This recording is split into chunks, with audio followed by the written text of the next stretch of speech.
जय श्री राम। हम Osho tarot deck को कंटिन्यू करते हैं। जो आज का हमारा कार्ड है that is queen of clouds.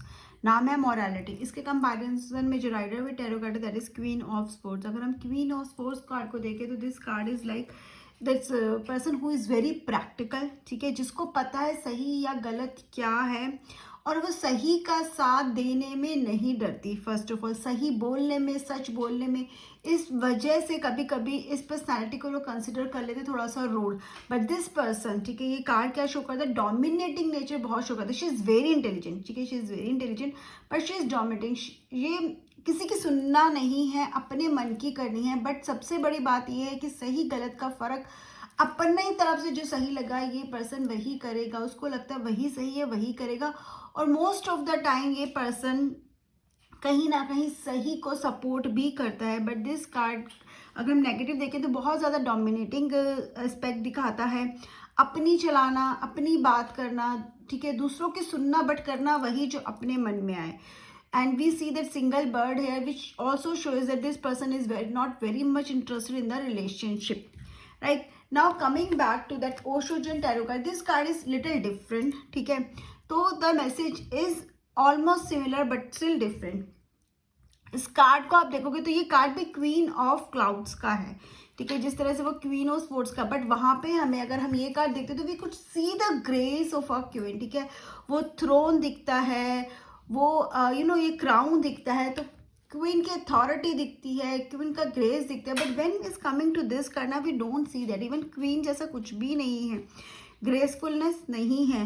And we अगर थ्रोन भी देखें तो बहुत ही कहते हैं ना स्ट्रक्चर सा, एकदम डिफिकल्ट सा थ्रोन है।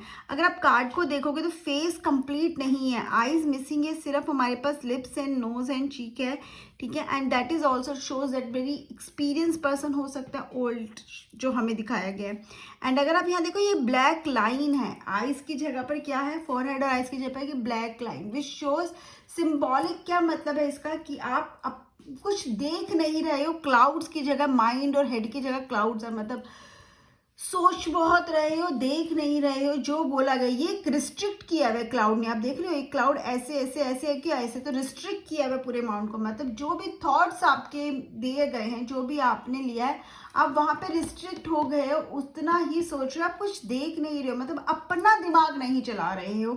और अगर आप पूरी फिगर को देखोगे ना तो ऐसे लगता है जैसे कोई ज्योमेट्रिकल फिगर है, ठीक है। हमें यहाँ पे कहीं पर भी ना कुछ ऐसा पर्सन जैसा, ह्यूमन जैसा फील नहीं होता, बट एक ज्योमेट्रिकल फिगर दिखती है। यहाँ पर भी आप देखो ये ऐसे लग रहा है बंधा हुआ है, रिस्ट्रिक्शंस है, ठीक है, जैसे कि completely heart chakra and then sacral chakra सब ब्लॉक्ड हो गए हैं। हाथ भी नीचे हैं जैसे बांधे हुए हैं ना, ठीक है। अपना कोई एक्शन लेने की मोड में नहीं, अपनी मर्जी से कोई एक्शन नहीं ले सकते हो। And this is this suppose to be the lower wear, ठीक है, स्कर्ट टाइप होना चाहिए जो भी है, बट उसकी जगह हमें इसे ट्राइंगल्स ऑफ फ्लावर सा लगता है। अगेन यहाँ पे सब कुछ है, सब कुछ अगर आप देखोगे बहुत रिस्ट्रिक्टेड है। बाहर क्लाउड्स हैं बट वो भी डार्क क्लाउड्स है which shows negativity, anxiety, again बहुत ज़्यादा रिस्ट्रिक्टेड थॉट्स है। इस कार्ड को हम कैसे समझे, कार्ड का नाम क्या, मोरालिटी। मोरालिटी क्या होता है, ठीक है, जब हम सोसाइटी के हिसाब से चीज़ें करते हैं दैट इज मोरालिटी। मोरालिटी करती क्या है, मोरालिटी हमें रिस्ट्रिक्ट कर देती है, हमारी लाइफ का सब फन खत्म हो जाता है अगर हम मोरालिटी को बहुत ज़्यादा फॉलो करते हैं। And this is the example hair, ठीक है, उसी को शो करने की कोशिश की गई है इस कार्ड की पिक्चर के थ्रू। जब आप बहुत ज़्यादा मॉरल्स में चले जाते हो, बहुत ज़्यादा मोरालिटी में चले जाते हो, तो यही हो जाता है कि आपकी लाइफ में कोई फन नहीं है। आपकी लाइफ क्या होती है, basically it is is bounded, ठीक है, restricted and it's like a geometrical figure, ठीक है, जिसको आप बहुत आराम से बता सकते हो ना, ट्राइंगल है, स्क्वायर है, वही यहाँ पर भी हम देख रहे हैं। नथिंग अनप्रिडिक्टेबल ऑल्सो, आपका माइंड कंफाइन हो जाता है। एंड अब अगर हम इसको देखते तो हमें क्या लगता है कि मतलब जिसका कोई माइंड काम नहीं कर रहा, जो इधर उधर मुड़ नहीं सकती है, घूम नहीं सकती, एकदम रिस्ट्रिक्टेड है, एकदम ओल्ड प्रोन, एक बहुत पुराने एक ओल्ड पर्सन की तरह हो गई है। बट ओल्ड पर्सन भी अपनी मर्जी से शायद मूव कर सकते हैं, लेकिन उसकी कंडीशन वो भी नहीं है। शी इज नॉट कि कोई इनएबिलिटी है, सिर्फ इनएबिलिटी क्या है, दैट फॉलोइंग द मोरालिटीज।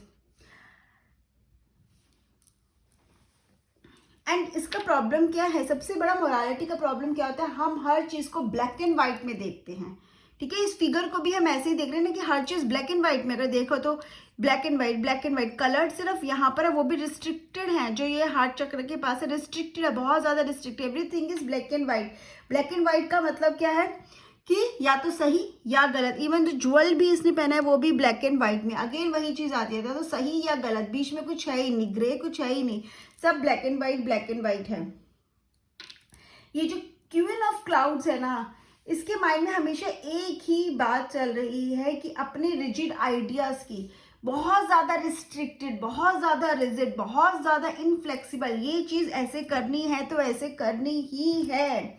ठीक है, ये अच्छा है तो वो अच्छा है, ये बुरा है तो वो बुरा है, ये पाप है ये पुण्य है, इसको सोसाइटी एक्सेप्ट करती है, इसको एक्सेप्ट नहीं करती, ये मॉरल है ये इमोरल है। मॉरल मतलब सही, किसके हिसाब से सही, सोसाइटी के हिसाब से, दुनिया के हिसाब से, लोगों के हिसाब से। जो आपके माइंड में एक चीज बिठा दी गई है ये सही है, वो सही है, और दूसरी बात बिल्कुल गलत है, उसको एक्सेप्ट नहीं करोगे। लेट्स से अगर आपके कल्चर में या सोसाइटी में इंटरकास्ट मैरिज गलत है, तो इस पर्सन को आप समझा नहीं सकते। क्यों? क्योंकि वो उसके इतना ज्यादा इम्बाइब हो चुके हैं, वो गलत ही है। आप जितना मर्जी कोशिश करो, जितना मर्जी आप ट्राई करो इन्फ्लुएंस करने की, बट नहीं करोगे तो तरीका क्या है। और जजमेंट्स भी ऐसे है ना कि वो खुद पर भी अप्लाई करना, दूसरों पे भी। ऐसे नहीं this person is not following, वो खुद भी अप्लाई करता है, अपनी लाइफ को भी तो इतना रिस्ट्रिक्ट कर लिया है, and that person also wants कि बाकी सब भी उसकी तरह अपनी लाइफ को रिस्ट्रिक्ट कर ले। ब्यूटी को, गुडनेस को, उसको एक्सपीरियंस ही नहीं करना। ये जो है ना, ये हमें क्या शो कर रहा है, ये जो बीच में कलर्स हैं वो हमें उसके अंदर की ब्यूटी को शो कर रहे हैं, जो बहुत ब्यूटीफुल है अंदर का। अगर आप दिल की बात सुनोगे तो ना, लेकिन आप दिल की बात सुन ही नहीं रहे, उस पर आप फोकस ही नहीं करो, उसको भी आपने कहीं ना कहीं रिस्ट्रिक्ट करके रख दिया, बांध दिया इसको भी, ताकि अब आप उसको फील ही नहीं कर पाओ। क्यों? क्योंकि सब कुछ है हमारे, लेकिन हम मोरल्स को, मोरालिटीज को, कंडीशनिंग को जिसे बोलते हैं, हमारे जो दिमाग में बातें बिठा दी कि हम उसको इतना ज्यादा फॉलो करते हैं कि हम नहीं करें। अदरवाइज अगर हम उससे बाहर आए तो we can see that every person is really beautiful. ठीक है, हर पर्सन में ब्यूटी है, हर बुराई में कुछ ना कुछ अच्छाई है, हर गलत में कुछ ना कुछ सच है, और हमेशा चीजें सही गलत नहीं होती हैं, इसके ऊपर भी चीजें होती हैं। तो मोरालिटी को हम कैसे समझें? ठीक है, तो क्या हम सोसाइटी के अगेंस्ट चले जाएं? तो क्या हम कोई रूल फॉलो ना करें, जो मन में आए वो करते? नहीं, इसका मतलब ऐसा बिल्कुल भी नहीं है। कार्ड हमें मैसेज क्या दे रहा है कि आपकी लाइफ रिस्ट्रिक्टेड इसलिए क्योंकि आप बहुत ज्यादा कंडीशनड हो। ठीक है, उस कंडीशनिंग से आपको बाहर निकलने की जरूरत है, यहाँ पे अवेयरनेस की जरूरत है। ठीक है, कोई अगर चीज बोली गई है तो उसके पीछे का रीजन क्या है। जो रूल्स शायद 10 साल पहले, 20 साल पहले, 100 साल पहले, 50 साल पहले बनाई गई थी, क्या वो आज भी वैलिड है? उस टाइम पे कुछ अप्लाई हुआ तो उसका रीजन क्या था? क्या आज वो हम उस पर फोकस कर सकते हैं? क्या आज उसको फॉलो करना हमारे लिए ठीक है? We need to change with the time. इसका मतलब ये नहीं हम सोसाइटी के अगेंस्ट जा रहे हैं, बिल्कुल भी नहीं। इसका मतलब ये नहीं जो मन में आएगा, जिसके जो मन में आएगा वो करेगा, और ऐसे तो एनार्की फैल जाएगी। ठीक है, लेकिन हमारे पास अवेयरनेस होनी चाहिए। अवेयरनेस क्या है? अवेयरनेस का मतलब नहीं कि जितना भी मोरालिटी है सब बोगस है, नहीं, कुछ भी बोगस नहीं। कुछ करने का हमारे पास बस रीजन होना चाहिए। बहुत है ना, एक थिन लेयर होती है, सही गलत के बीच में भी ना बहुत छोटी सी बात होती है। मोरालिटी और इमोरालिटी के बीच में बहुत थिन लेयर होती है। हमें समझना पड़ेगा हम उस थिन लेयर को कब क्रॉस कर रहे हैं, और अगर हम क्रॉस कर रहे हैं तो कितना सही है कितना गलत है।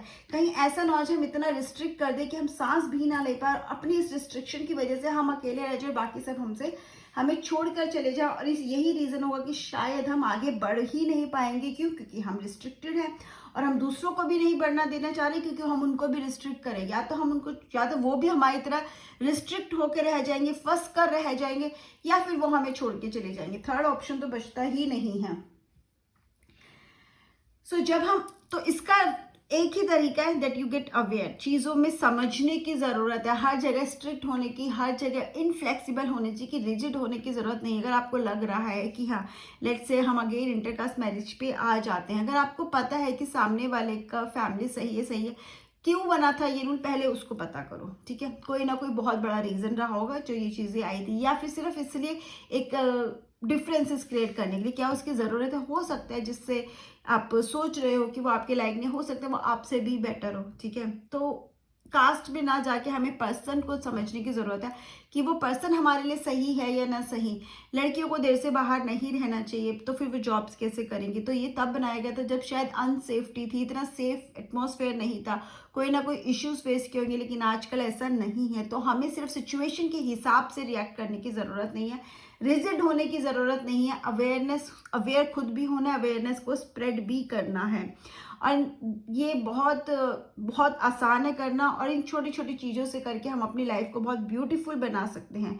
तो बेसिकली ये कार्ड हमें मैसेज क्या दे रहा है कि लीव्स काटने की जगह, ब्रांचेस काटने की जगह रूट को काटना पड़ेगा उस प्रॉब्लम से बाहर आने के लिए। रूट को काटने के लिए सिर्फ एक ही तरीका है, अलर्ट रहना पड़ेगा, अवेयर होना पड़ेगा, और कहीं ना कहीं कॉन्शियस होना पड़ेगा, समझना पड़ेगा क्या हमारे एक्शंस से किसी का नुकसान तो नहीं हो रहा, क्या हम वही पुराने कहते ना एक रूढ़िवादी तो नहीं हो रहे, जिसकी वजह से हमें जो चीज़ सही लगती थी हमारे टाइम में, क्या आज वो वैलिड है, क्या हमें उसको फॉलो करने की ज़रूरत है। बस यही क्वेश्चन पूछने की ज़रूरत है, क्योंकि इस अवेयरनेस क्वेश्चन पूछने भर से, अवेयर होने भर से लाइफ में आधी चीज़ें सॉल्व हो जाएंगी। तो do not restrict your self, do not be rigid, conditioning से बाहर आओ। मॉरलिटी को फॉलो करना सही है, लेकिन तब तक जब तक आप सांस ले पा रहे हो, जब तक आप अपनी मर्जी की ज़िंदगी जी पा रहे हो।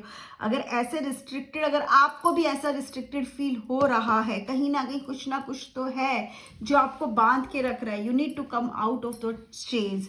उस सोच से, उन चेन से, उन रिस्ट्रिक्शन से बाहर आने की ज़रूरत है, और मोरालिटी को सही सेंस में समझने की ज़रूरत है, और आज के सेंस में समझने की ज़रूरत है। Bye bye, have a great day, take care.